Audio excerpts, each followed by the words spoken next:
नमस्कार, मी आकाश झालटे. Marathi one news चॅनलवर आपले हार्दिक स्वागत आहे.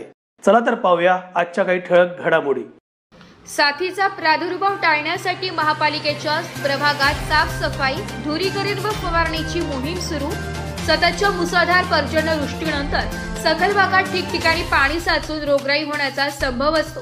या रोगराईचा प्रादुर्भाव टाळण्यासाठी महापालिका आयुक्त अभिनव गोयल यांनी सर्व प्रभागांच्या सहायुक्तांना आपापल्या प्रभागात सर्वत्र साफसफाईची मोहीम राबवण्याबाबत तसेच प्रभागात धुरीकरण करण्याबाबतचे निर्देश दिले आहेत.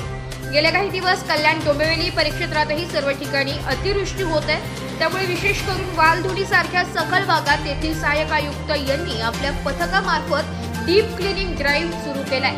महापालिकेच्या इतर प्रभागातही सहाय्यक आयुक्तांनी घनत कचरा व व्यवस्थापन विभागाच्या कर्मचारी वर्गाच्या मदतीने पावसामुळे झालेले चिखल, वाहून आलेला कचरा व गाळ इत्यादी उचलण्याची व्यवस्था करून साफसफाई करण्यास सुरुवात केली आहे. तसेच डासांचा प्रादुर्भाव टाळण्यासाठी पूर परिस्थितीच्या घरांमध्ये सखल भागात धूर जंतुनाशक फवारणी देखील केली जात असल्यामुळे नागरिकांनी समाधान व्यक्त केलंय. तर या होत्या आजच्या काही ठळक घडामोडी. उद्या पुन्हा भेटू याच ठिकाणी. धन्यवाद.